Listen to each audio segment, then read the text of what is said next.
Shambhu girls hostel को लेकर के सबसे बड़ा अपडेट हम आपको देने जा रहे हैं।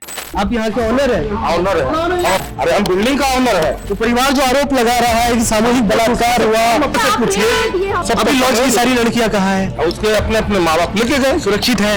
अभी आप ये तो आपकी जिम्मेदारी मेरी कुछ नहीं है, ये कुछ जिम्मेदारी। आप हॉस्टल कैसे चल रहा है? शंभू गर्ल्स हॉस्टल को लेकर के सबसे बड़ा अपडेट हम आपको देने जा रहे हैं। कमरे के दरवाजे और उस पर लिखे अश्लील शब्द। एक गर्ल्स हॉस्टल जहां देश की सबसे कठिन मेडिकल प्रवेश परीक्षा नीट की तैयारी कर रही छात्राएं रहती थी, वहां इस तरह की भाषा का मिलना सिर्फ एक गंदगी नहीं बल्कि किसी गहरी षड्यंत्र की ओर इशारा करती है। यह शंभू गर्ल्स हॉस्टल से जुड़ा अब तक का सबसे बड़ा अपडेट है।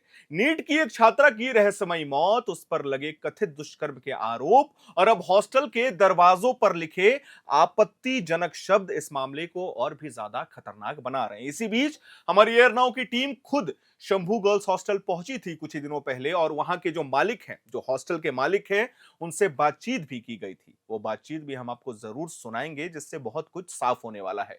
पटना का शंभू गर्ल्स हॉस्टल अब सिर्फ एक छात्रावास नहीं रहा बल्कि शक, डर और सवालों का केंद्र बन चुका है। इसी हॉस्टल में रहने वाली नीट की एक छात्रा की संदिग्ध परिस्थितियों में हुई मौत ने पूरे बिहार को नहीं बल्कि पूरे देश को ही झंझोर दिया है। शुरुआत में पुलिस ने इस मामले को सामान्य बताने की कोशिश भी की थी। कभी आत्महत्या की बात कही गई थी, कभी हादसे की, लेकिन जैसे जैसे समय बीतता चला गया पुलिस के बयानों में विरोधाभास साफ नजर आने लगा था। इसी बीच मृतका के परिजनों ने बेहद गंभीर आरोप लगाए कि उनकी बेटी के साथ दुष्कर्म किया गया था और यहीं से पूरा का पूरा मामला एक नई दिशा में चला जाता है। चलिए मामला को और समझते हैं।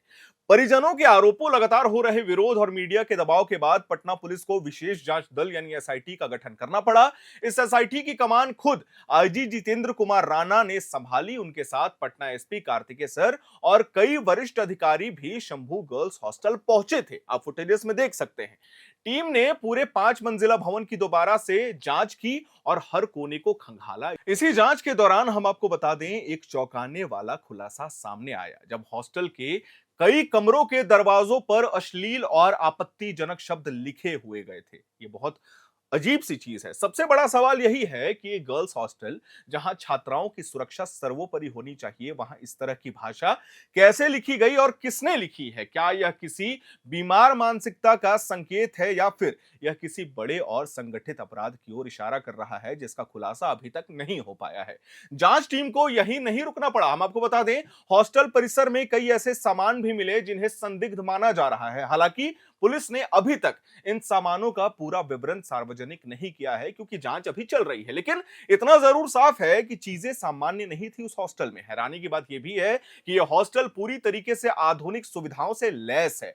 5 मंजिला इमारत में लिफ्ट है, सीसीटीवी कैमरे लगे हुए हैं, सीढ़ियों पर लगे हुए हैं, सुरक्षा के दावे भी किए जाते हैं। इसके बावजूद इतनी बड़ी घटना होना सिस्टम पर गंभीर सवाल कहीं ना कहीं तो खड़े करता है। अगर कैमरे लगे थे तो उसकी रिकॉर्डिंग कहां है? और अगर सुरक्षा थी तो एक छात्रा की जान कैसे चली गई?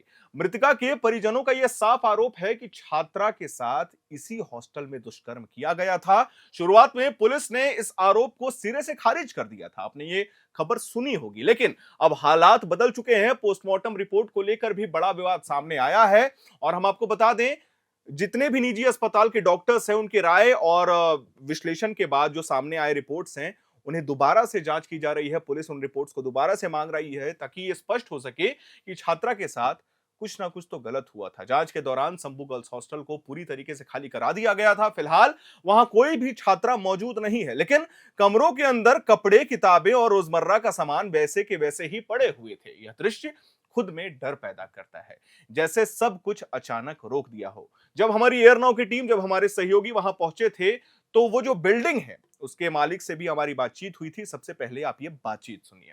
क्या वजह, क्या ऑफिस जाते हैं, हम अपना काम करते हैं। आप यहाँ के ऑनर है? ऑनर है। हम अपना फैमिली बच्चा के साथ जिस तरह के आरोप लग रहे हैं उस पर आपकी कोई सफाई? हमको कुछ पता नहीं था, हम ये नहीं थे। तमाम तरह के आरोप लग रहे हैं, आप लोगों पे कोई सफाई नहीं है? हम यहाँ थे नहीं ना। हम बताया जा रहा है कि बच्ची के साथ गलत किया। दिन गया हुआ था, मैं नहीं था यहाँ। तो आपको पता तो हुआ क्या हुआ है? यहाँ पे आपका हॉस्टल है। हम पूछ रहे हैं प्रशासन बिना जानकारी के आप करते हैं? अपना प्रशासन जानेगी तो आप बिना जानकारी के रखते हैं? हमने लिख के दिया है। आपको कुछ भी नहीं, आप तमाम आरोप तो आप लोगों के ऊपर है। तमाम आरोप हमें कुछ पता सर नहीं रूम को है। सील क्यों नहीं किया गया सर? वो लोग जाने, हमको कोई मतलब नहीं है। अच्छा, आप ही ऑनर है, आप ही रन करते हैं? हम नहीं है ना ना, हम कुछ नहीं है, हम ऑनर ने नहीं। बताया कि आप अभी ऑनर है, आपने कैमरे पे कहा है। अरे हम बिल्डिंग का ऑनर है, बिल्डिंग के ऑनर है। हम रेंट पे दिए हुए किराए पे। तो कहाँ गए? कहाँ कहाँ गए? गए? टेनेंट हॉस्टल कहाँ है? टेनेंट जो कहाँ है? हॉस्टल चला रहे थे वो कहाँ गए? अब कहाँ चले गए, हम कहाँ जाए पीछे पीछे खोजने? हम कहाँ जाए किसी को खोजने? अभी भी कुछ हम लड़कियां हैं? अपना ऑफिस नहीं, सब बच्ची चली गई, सबके गार्जियन आए हैं लेके चले गए, कोई नहीं है इस हॉस्टल कोई नहीं है। इसलिए हमारा गार्ड है, हम अपना आते हैं, खोलते हैं, अपना ऑफिस जाते हैं।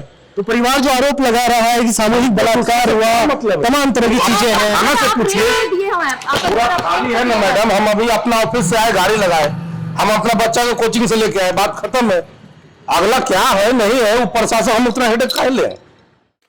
आईजी जितेंद्र कुमार राणा का यह कहना है कि मामले की जांच जारी है, एसआईटी पूरी गंभीरता से काम कर रही है और जल्द ही पूरे मामले का खुलासा किया जाएगा। लेकिन सवाल यह है कि क्या ये सिर्फ जांच के भरोसे लौट आएंगे या फिर शंभू गर्ल्स हॉस्टल अब उस डर की पहचान बन चुका है जो आज देश के कई कोचिंग हाउसेस और छात्रावासों में चुपचाप पनप रहे हैं। बहुत सारा मामला लगातार आते रहता है। यह मामला सिर्फ एक छात्रा की मौत का नहीं है, बल्कि छात्राओं की सुरक्षा, हॉस्टल व्यवस्था और प्रशासनिक जवाबदेही की भी है। अब पूरा बिहार और पूरे के पूरे देश की नजर इसी जांच पर टिकी हुई है, क्योंकि सवाल अभी जिंदा है और जांच अभी आने वाले समय में पूरा हो जाएगा। खैर, जैसे जैसे इस मामले पे, इस मुद्दे को लेकर के अपडेट आएगा, हम अपने चैनल के माध्यम से अपने दर्शकों को देते जाएंगे। मैं उम्मीद करता हूं आपको हमारी ये जानकारी, हमारी ये वीडियो पसंद आई होगी। इसे लाइक करें, शेयर करें, हमारे चैनल को सब्सक्राइब करें। कैमरे के पीछे मौजूद है मेरे सहयोगी अभिषेक मुकुंद, मेरा नाम है हर्षित और आप देख रहे हैं एयर नाउ।